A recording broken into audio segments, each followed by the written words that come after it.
জন্মও যেমন মানুষের নিজের ইচ্ছেতে হয় না, ঠিক তেমনি মৃত্যুর সময়কেও মানুষ চাইলেও তার নিজের ইচ্ছে মতো বেছে নিতে পারে না। কারণ কার মৃত্যু কখন হবে সেটা কিন্তু আমরা কেউই জানি না। কিন্তু কি হবে যদি হঠাৎ করে কোনো মানুষ অদ্ভুতভাবে পৃথিবীর সমস্ত মানুষের মৃত্যুর সময় দেখতে পায় আর সে বুঝতে পারে যে কোন মানুষটি কখন মারা যাবে, তাহলে তার অনুভূতি কেমন হতে পারে? বলছিলাম 2019 সালে রিলিজ হওয়া ফরচুনা সাই মুভিটির কথা। এটি মূলত একটি ফ্যান্টাসি থ্রিলার মুভি, যেখানে অদ্ভুত এক রহস্যময় ঘটনা দেখানো হয়েছে। তাহলে চলুন শুরু করা যাক ফরচুনা সাই মুভিটির এক্সপ্লেনেশন। তো গল্পটি শুরু হয় ছোট্ট একটি বাচ্চাকে দেখিয়ে, যার নাম হলো শিনচ্যারো। শিনচ্যারো এখানে একটি জায়গাতে পড়ে আছে, আর কিছুক্ষণ আগে এই জায়গাটিতে ভয়ানক এক বিমান দুর্ঘটনা ঘটেছে, ফলে এই সম্পূর্ণ জায়গাটি একদম বিধ্বস্ত হয়ে গেছে। তো শিনচ্যারো এখানে তার মা বাবাকে খুঁজছে, কিন্তু এই দুর্ঘটনার হাত থেকে সে বেঁচে গেলেও তার মা বাবা মারা গিয়েছে, আর শিনচ্যারো এটা বুঝতে পারে। তবে ঠিক এমন সময় সে সেখানে একটি মেয়েকে দেখতে পায়, আর এই মেয়েটি মূলত তার বয়সী ছিল। তো মেয়েটি এখানে শিনচ্যারোর কাছে সাহায্য চায়, কিন্তু শিনচ্যারো যখনই তাকে সাহায্য করতে যায় ঠিক তখনই মেয়েটি অদ্ভুতভাবে হাওয়ায় মিলিয়ে যেতে শুরু করে, আর এটা দেখে সে অনেক অবাক হয়। এই ঘটনার পর প্রায় বেশ কয়েক বছর পার হয়ে যায়। শিনচ্যারো এখন অনেক বড় হয়ে গিয়েছে, এমনকি বর্তমানে সে একটি কার শপে কাজ করে। ছোটবেলা থেকেই শিনচ্যারো অনেক পরিশ্রমী একটি ছেলে, তাই সে কঠোর পরিশ্রম করে তার জীবনযাপন করে। তো শিনচ্যারো যেই কার শপটিতে কাজ করে সেই কার শপের মালিকের নাম হচ্ছে তেসুয়া। তেসুয়া শিনচ্যারোকে অনেক পছন্দ করে, আর যেহেতু তার মা বাবা কেউ ছিল না তাই সে তাকে নিজের সন্তানের মতোই ভালোবাসে, আর শিনচ্যারো তাকে নিজের বাবার মতোই মনে করে। তো শিনচ্যারো যেহেতু অনেক পরিশ্রমী ছিল তাই তেসুয়া তার কাজের উপর অনেক সন্তুষ্ট, কারণ শিনচ্যারো তার প্রতিটি কাজ একদম সঠিকভাবে করে। ফলে তেসুয়া এখানে শিনচ্যারোকে বলে যে তার যে দ্বিতীয় কার শপটি রয়েছে সেখানে সে শিনচ্যারোকে ম্যানেজার বানাতে চায়, কিন্তু শিনচ্যারো তাকে জানায় সে এখনও নিজেকে এতটা যোগ্য মনে করে না যে সে একটি কার শপের ম্যানেজার হয়ে যাবে। তবে তারপরও তেসুয়া তাকে ম্যানেজারের দায়িত্ব দিতে চায়, কিন্তু শিনচ্যারো বলে যে যখন সে নিজেকে যোগ্য মনে করবে তখন সে নিজে এসে তাকে এটা জানাবে। অর্থাৎ শিনচ্যারো তেসুয়ার প্রস্তাব রিজেক্ট করে দেয়। এদিকে এই কার শপটিতে শিনচ্যারোর মতো আরও অনেক ছেলে কাজ করে। তাদের মধ্যে একটি ছেলের নাম হলো কানেডা।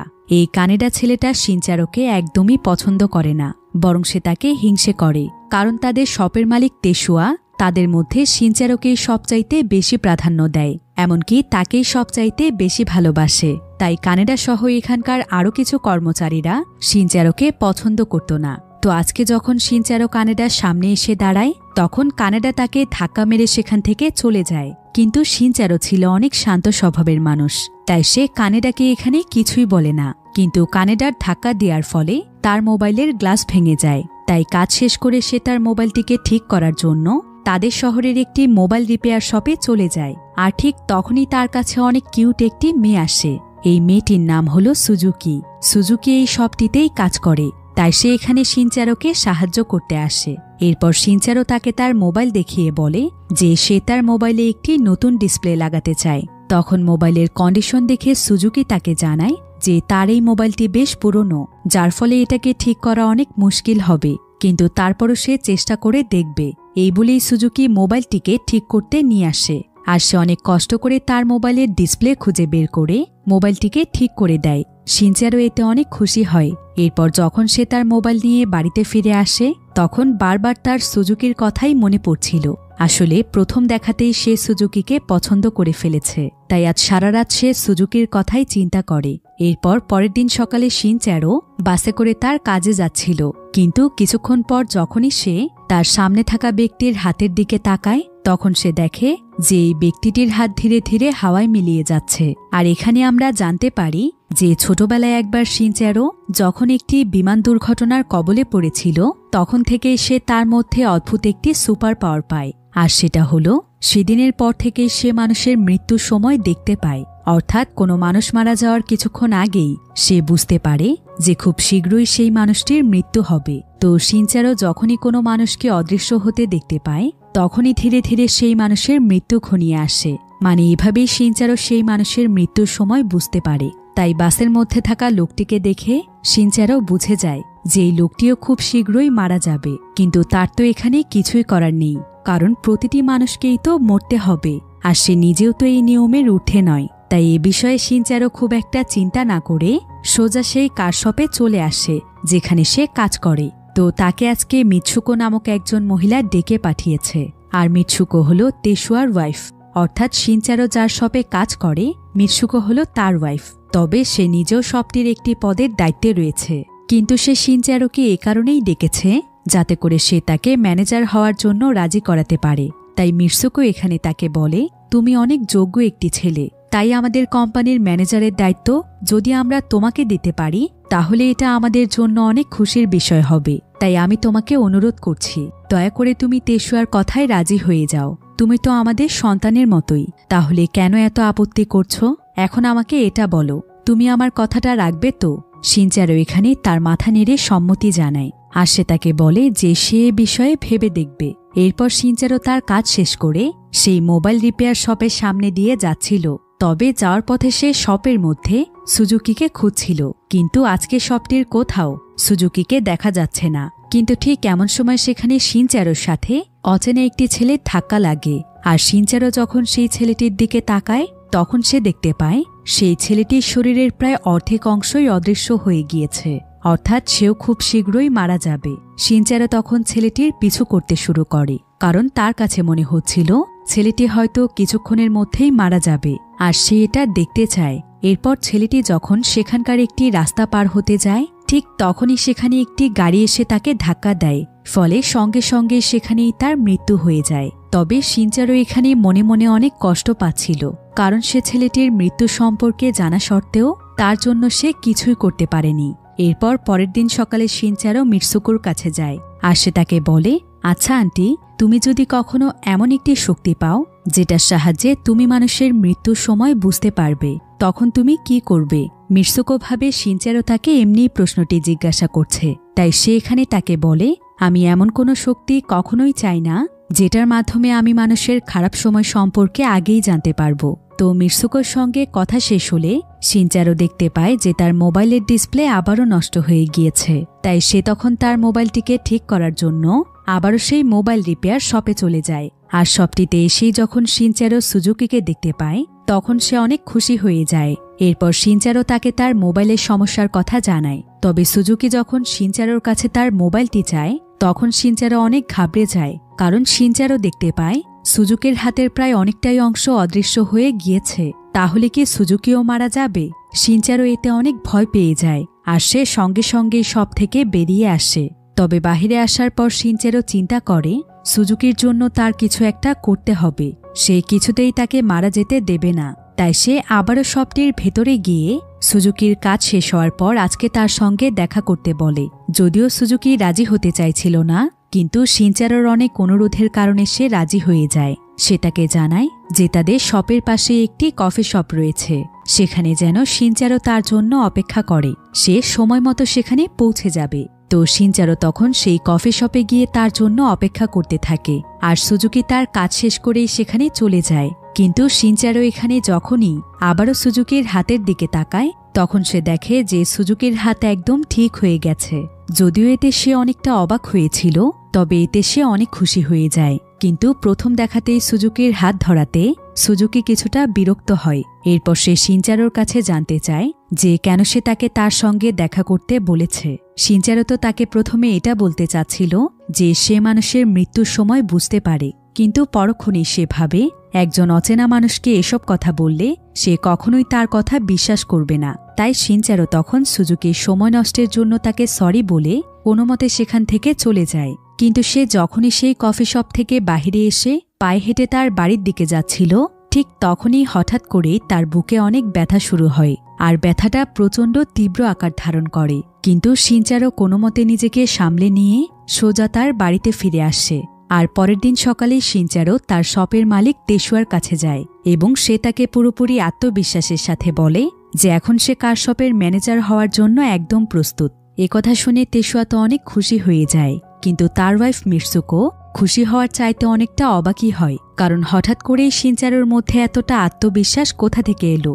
যাই হোক, তারপরে যে সে এখন ম্যানেজারের দায়িত্ব পালন করতে রাজি হয়েছে এটাই তাদের জন্য অনেক বড় ব্যাপার। তো মিৎসুকো এখানে খুশি হয়ে শিনচারোকে বলে, কি ব্যাপার, হঠাৎ করেই তোমার মধ্যে এতটা পরিবর্তন?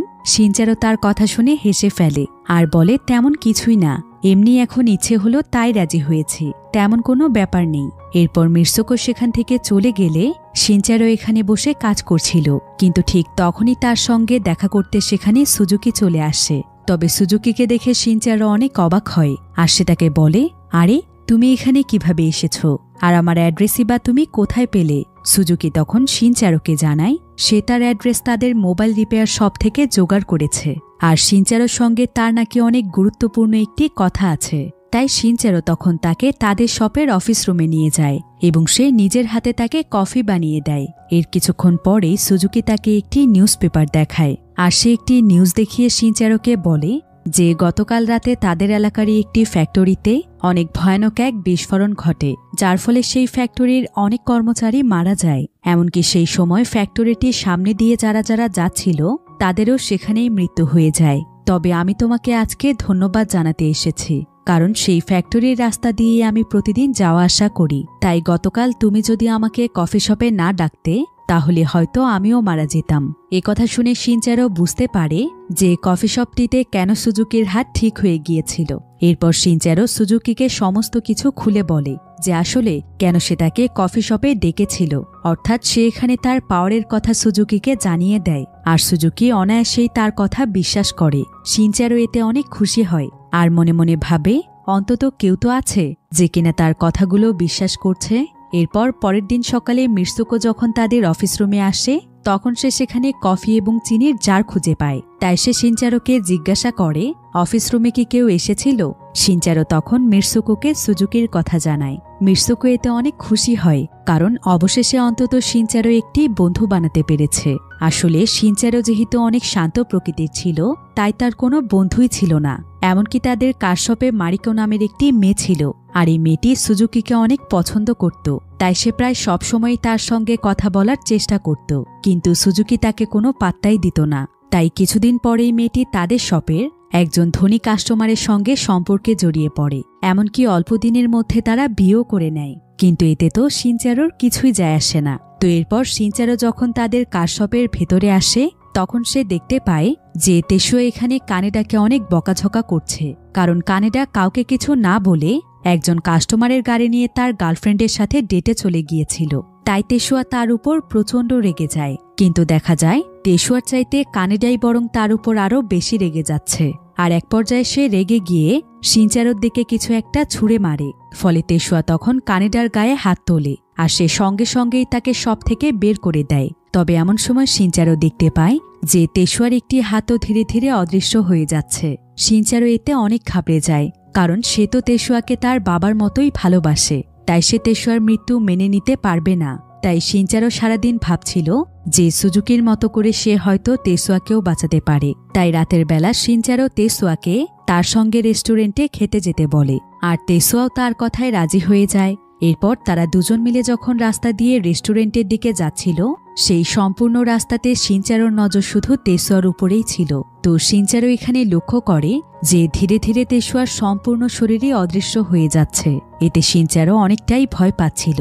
আর ঠিক এমন সময় সেখানে কানেডা এসে একটি রড দিয়ে তেসুয়াকে মারতেই যাচ্ছিল, কিন্তু শিনচারো কোনো মতে তাকে বাঁচিয়ে নেয়। এতে করে তেসুয়ার কোনো ক্ষতি না হলেও শিনচারোর বুকে আবারও সেই ব্যথা শুরু হয়, যেটা সেদিন রাতে রাস্তার মধ্যে তার হয়েছিল।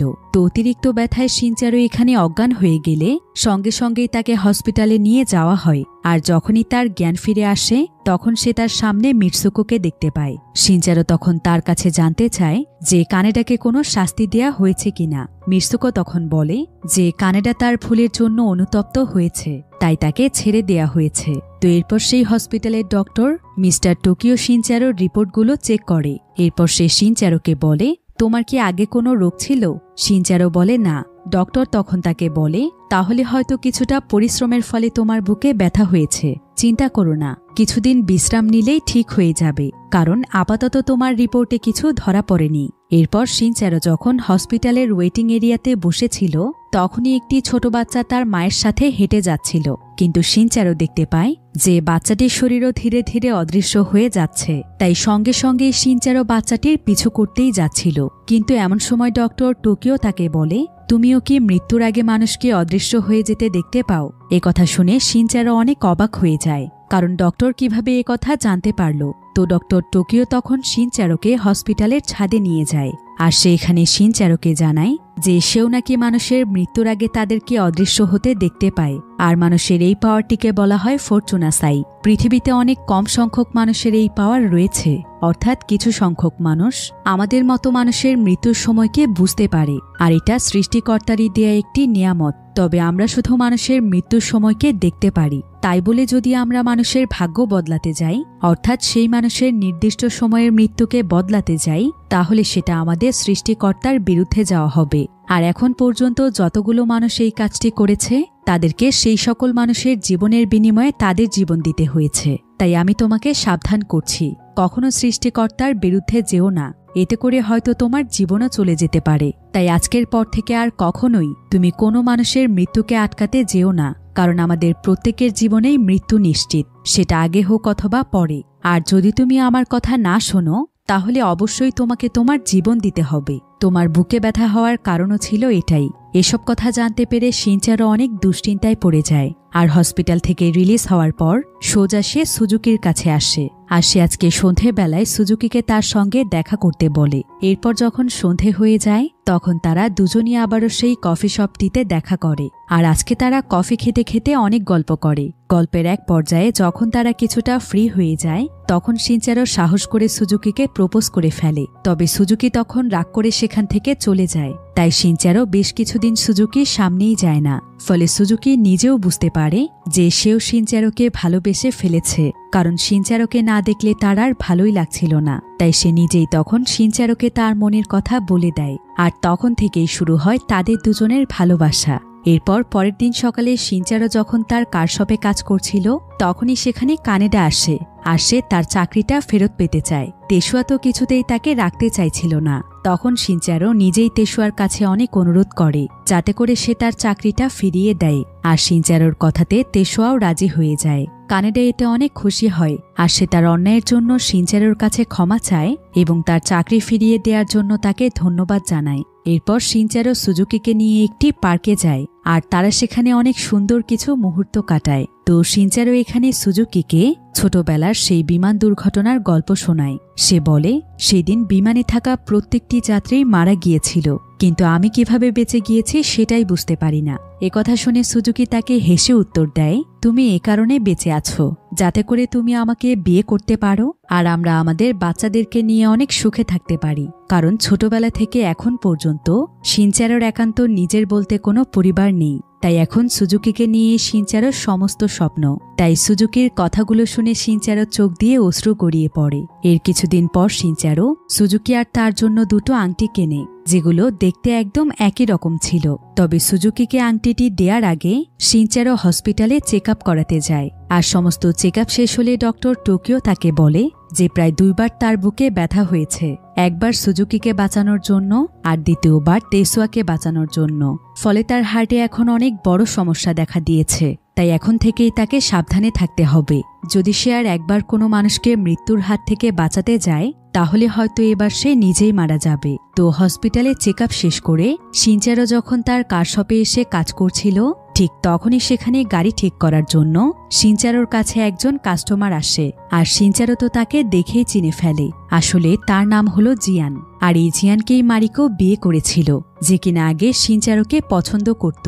তো শিনচারো এখানে জিয়ানের গাড়ি ঠিক করতে করতে তার কাছে মারিকোর ব্যাপারে জানতে চায় যে মারিকো এখন কেমন আছে। কিন্তু জিয়ান তাকে জানায় যে মারিকোর সাথে নাকি এখন তার কোনো সম্পর্কই নেই, কারণ মারিকো একটি খারাপ মেয়ে। সে নাকি জিয়ানের সঙ্গে ব্রেকআপ করে বিলাসবহুল হোটেলগুলোতে কলগার্ল হিসেবে নিযুক্ত হয়েছে। একথা শুনে শিনচারো অনেক অবাক হয়ে যায়, কারণ এত ভালো মেয়েটা নাকি এসব কাজে যুক্ত হয়েছে। তখন জিয়ান তাকে বলে, মারিকোর জন্য তোমার আবার কষ্ট হচ্ছে নাকি? আসলে ফকিরদের তো ফকিরের জন্যই কষ্ট হবে, তাই না? এভাবেই জিয়ান শিনচারোকে সেখানে অপমান করছিল। আর কানেডা এসব শুনতে পেয়ে জিয়ানকে তো মারতেই চলে আসে, কিন্তু শিনচারো তাকে বাধা দেয়। সে কোনো মতে পরিস্থিতি সামলে নেয়। এরপর পরের দিন সকালে জিয়ান তার গাড়িটিকে নিয়ে যেতে আসে, কিন্তু যখনই জিয়ান চাবি নেওয়ার জন্য শিনচারোর দিকে হাত বাড়িয়ে দেয়, তখন শিনচারো দেখতে পায় যে জিয়ানের হাতও অদৃশ্য হয়ে যাচ্ছে। তার মানে জিয়ানও মারা যাবে। তবে শিনচারো চাইলেই তাকে বাঁচাতে পারবে না, কারণ এতে করে তো এবার সে নিজেই মারা যাবে। তাই সে জিয়ানকে সেখান থেকে চলে যেতে দেয়। এই ঘটনার পর প্রায় বেশ কয়েকদিন পার হয়ে যায়। এখানে আমরা শিনচারোকে জিয়ানের ফিউনারেলে দেখতে পাই, অর্থাৎ জিয়ান সেদিন মারা গিয়েছিল। তো শিনচারো এখানে ছোট্ট একটি বাচ্চাকে দেখতে পায়, আর এই বাচ্চাটি হলো জিয়ান এবং মারিকোর মেয়ে। বাচ্চাটি এখানে তার বাবার জন্য প্রচণ্ড কাঁদছিল। এতে শিনচারোর অনেক কষ্ট হয়, আর এখানে তার সেই দিনটির কথা মনে পড়ে যায় যেদিন সেও তার মা বাবাকে হারিয়েছিল। তবে তার এখন একটি বিষয়ে অনেক আফসোস হচ্ছে যে সে জানা সত্ত্বেও জিয়ানকে বাঁচাতে পারেনি, যার ফলে এই ছোট বাচ্চাটি এতিম হয়ে গিয়েছে। তাই এখানে থাকতে তার একদমই ভালো লাগছিল না। ফলে শিনচারো তার বাড়িতে এসে মন খারাপ করে চুপচাপ তার বিছানায় বসে থাকে। এদিকে সারাদিন শিনচারোর কোনো খবর না পেয়ে সুজুকি তার বাড়িতে চলে আসে। তখন শিনচারো তাকে জানায় যে সে আজকে একজন ব্যক্তির ফিউনারেলে গিয়েছিল, আর সেই ব্যক্তির ছোট্ট একটি মেয়ে আছে। মেয়েটি আজ এতিম হয়ে গেছে। সে চাইলে মেয়েটির বাবাকে বাঁচাতে পারত, কিন্তু সে নিজের কথা ভেবে সেটা করেনি। তাই এখন তার অনেক খারাপ লাগছে। শিনচারো সুজুকিকে আরও জানায় যে ছোটবেলায় যখন প্লেন ক্র্যাশ হয়েছিল সেদিনও একটি বাচ্চা মেয়ে তার কাছে সাহায্য চেয়েছিল, কিন্তু সে কোনো কিছু বুঝে ওঠার আগেই মেয়েটি সেখানে মারা যায়। তার জন্যই পৃথিবী থেকে দুটো মানুষের জীবন চলে গিয়েছে। তাই সে নিজেকে মাফ করতে পারছে না। সুজুকি তখন শিনচারোকে সান্ত্বনা দেয় যাতে করে সে মন খারাপ না করে। এরপর সকালবেলা শিনচারো একটি পার্কের মধ্যে বসেছিল। এমন সময় একটি বাচ্চার বল শিনচারোর সামনে আসে, আর শিনচারো যখন বলটি তার হাতে নেয় তখন সেই বাচ্চাটি তার কাছ থেকে বলটি ফেরত নিতে আসে। আর শিনচারো তখন দেখতে পায় যে বাচ্চাটির দুটো হাত অদৃশ্য হয়ে গিয়েছে। এমনকি পার্কে থাকা আরও বেশ কয়েকটি বাচ্চা এবং তাদের টিচারেরও একই অবস্থা। এরপর শিনচারো যখন সেই বাচ্চাদের কাছে এসে তাদের হাত চেক করতে শুরু করে, তখন বাচ্চাদের টিচার তাদেরকে সেখান থেকে নিয়ে যায়। টিচারের আসলে শিনচারোর উপর সন্দেহ হচ্ছিল যে সে হয়তো কোনো কিডন্যাপার হতে পারে, তাই সে বাচ্চাদেরকে নিয়ে চলে যায়। আর কিছুক্ষণ পরেই শিনচারো সেখানে একটি কাগজ খুঁজে পায়, আর এই কাগজটি ছিল এখানে থাকা বাচ্চাদের স্কুলের কাগজ। ফলে শিনচারো এখানে জানতে পারে যে 6 জুন সকাল 7:30টার ট্রেনে সেই সমস্ত স্টুডেন্টদেরকে নিয়ে স্কুলের টিচাররা একটি স্কুল ট্রিপে যাবে। আর এটা দেখে শিনচারোর কাছে মনে হয় যে সেই ট্রেনেই হয়তো তাদের সাথে কোনো দুর্ঘটনা ঘটতে পারে। তাই শিনচারো তাড়াতাড়ি করে রেল স্টেশনে চলে যায়। আর এখানে এসে যখনই সে ট্রেনের যাত্রীদের দিকে তাকায় তখন সে দেখতে পায় ট্রেনটির বেশিরভাগ যাত্রী অদৃশ্য হয়ে গিয়েছে। আর এই সমস্ত কিছু পর্যবেক্ষণ করে শিনচারো বুঝতে পারে যে নিশ্চয়ই 6 তারিখ সকাল 7:30টার ট্রেনটি ভয়ানক কোনো দুর্ঘটনার শিকার হতে যাচ্ছে, আর সেই দুর্ঘটনাতেই হয়তো এই সমস্ত মানুষ মারা যাবে। তবে ঠিক তখনই শিনচারোর আরও একটি কথা মনে পড়ে যে প্রতিদিন 7:30টার সময় যে ট্রেনটি এই জায়গা থেকে ছেড়ে যায় সেই ট্রেনে করেই প্রতিদিন সুজুকি তার মোবাইল রিপেয়ার শপে কাজ করতে যায়। তাহলে কি সুজুকিরও বিপদ আসতে চলেছে? একথা ভেবে শিনচারো তাড়াতাড়ি করে সুজুকির কাছে যায়, আর প্রথমেই সে দৌড়ে এসে তার হাত চেক করে। তবে শিনচারো দেখতে পায় সুজুকি একদম ঠিক আছে, অর্থাৎ তার হাত অথবা শরীরের কোনো অংশই অদৃশ্য হয়ে যায়নি।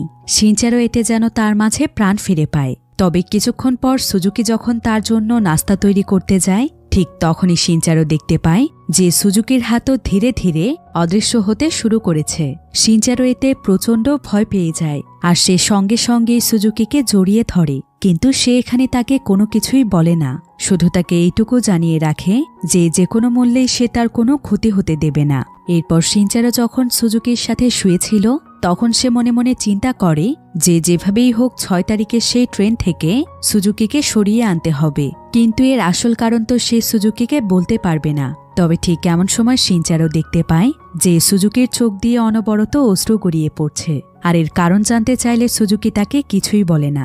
এরপর সকালবেলা শিনচারো সুজুকিকে জানায় যে কালকে সে 3 দিনের জন্য বেড়াতে যাচ্ছে, তাই সে চায় তার সাথে সুজুকিও যাক। তবে সুজুকি প্রথমে রাজি হতে চাইছিল না, কারণ সে কাজে না গেলে তার চাকরি নাও থাকতে পারে। তবে শিনচারোর অনেক অনুরোধের ফলে সুজুকি রাজি হয়ে যায় আর সে তাকে বলে যে সে 3 দিনের জন্য তার জায়গায় তার একজন কোয়ার্কারকে কাজ করতে বলবে, তাহলে আর কোনো সমস্যা হবে না।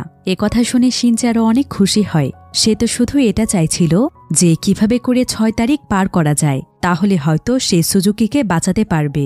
এরপর শিনচারো বাহিরে এসে সেই স্কুলে ফোন করে যাতে করে সে কোনোমতে সেই বাচ্চাদের ট্রিপটি ক্যান্সেল করাতে পারে। কিন্তু স্কুল টিচার যখন তার কাছে এর কারণ জানতে চায় তখন সে তাকে কোনো সঠিক কারণ দেখাতে পারে না। ফলে স্কুল টিচার তাকে পাগল মনে করে ফোন কেটে দেয়। এরপর সেদিন রাতের বেলা শিনচারো সুজুকির বাড়ির সামনে আসে আর সে এখানে দাঁড়িয়ে সেই আংটি দুটো দেখতে থাকে যেগুলো সে তার এবং সুজুকির জন্য কিনেছিল। তবে শিনচারো তখন আংটিগুলোকে পানিতে ছুঁড়ে ফেলে দেয়, কারণ সে খুব ভালো করেই জানে যে সুজুকিকে বাঁচাতে গেলে তার নিজের পক্ষেই আর বেঁচে থাকা সম্ভব হবে না, তাই হয়তো তাদের বিয়ের স্বপ্নটাও অপূর্ণই থেকে যাবে। তো এর কিছুক্ষণ পরেই শিনচারো তেসোয়ে এবং মিৎসুকোর সঙ্গে দেখা করতে আসে আর সে এখানে তাদেরকে তার মন থেকে ধন্যবাদ জানায়, কারণ প্রায় 20টি বছর ধরে শিনচারোকে তারা মা বাবার মতোই ভালোবেসেছে। তারা আদর স্নেহ দিয়ে তাকে বড় করে তুলেছে।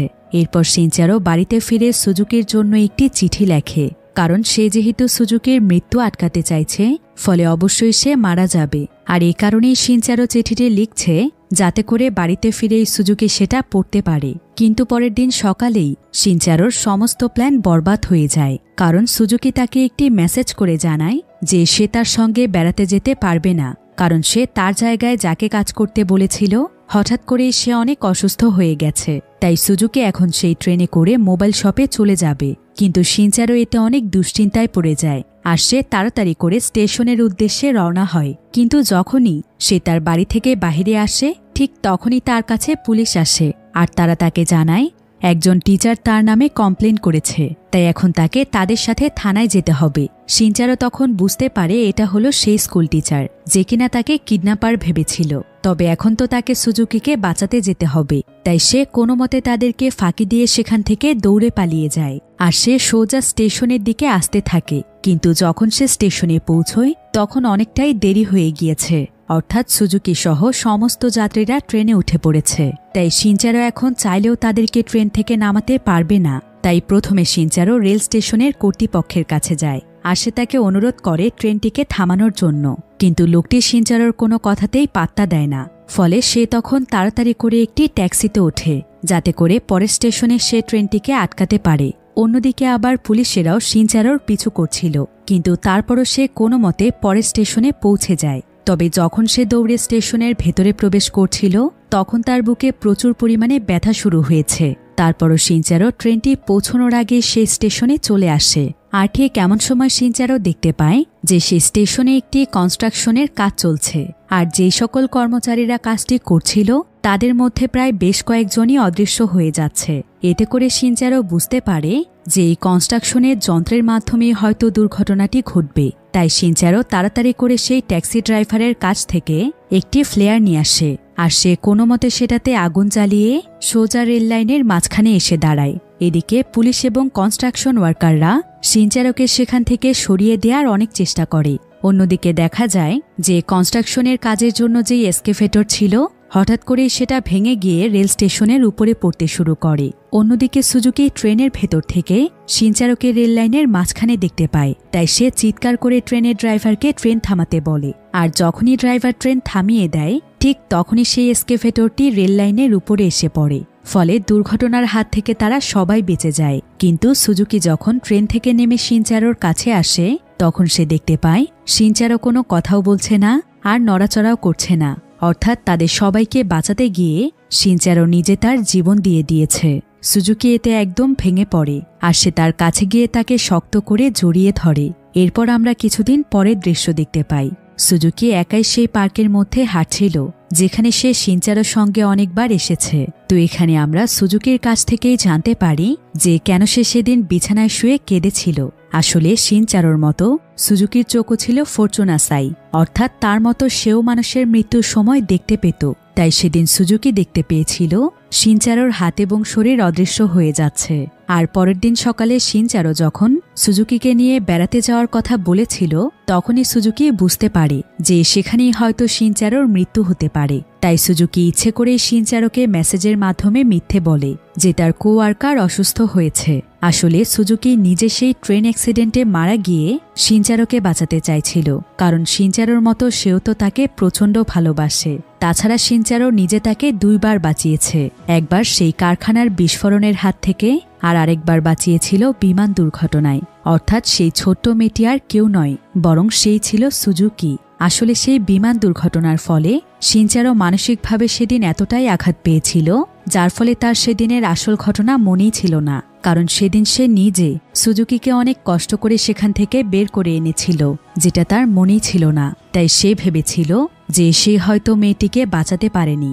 আর সুজুকি শিনচারোকে সেদিনই চিনতে পেরেছিল, যেদিন শিনচারো তাকে সেই বিমান দুর্ঘটনার কথা বলেছে। তাই এবার তো সুজুকি মন থেকেই সিদ্ধান্ত নিয়েছিল যে সে নিজের জীবন দিয়ে শিনচারোকে বাঁচাবে। কিন্তু তার সেটা করার আগেই শিনচারোই বরং আরও একবার নিজের জীবন দিয়ে তার ভালোবাসাকে বাঁচিয়েছে। তো এর কিছুদিন পরেই সুজুকি যখন শিনচারোর ঘর গোছাচ্ছিল, তখন সে সেখানে সেই আংটিগুলোকে খুঁজে পায়, যেগুলো শিনচারো তাদের দুজনের জন্যই কিনেছিল।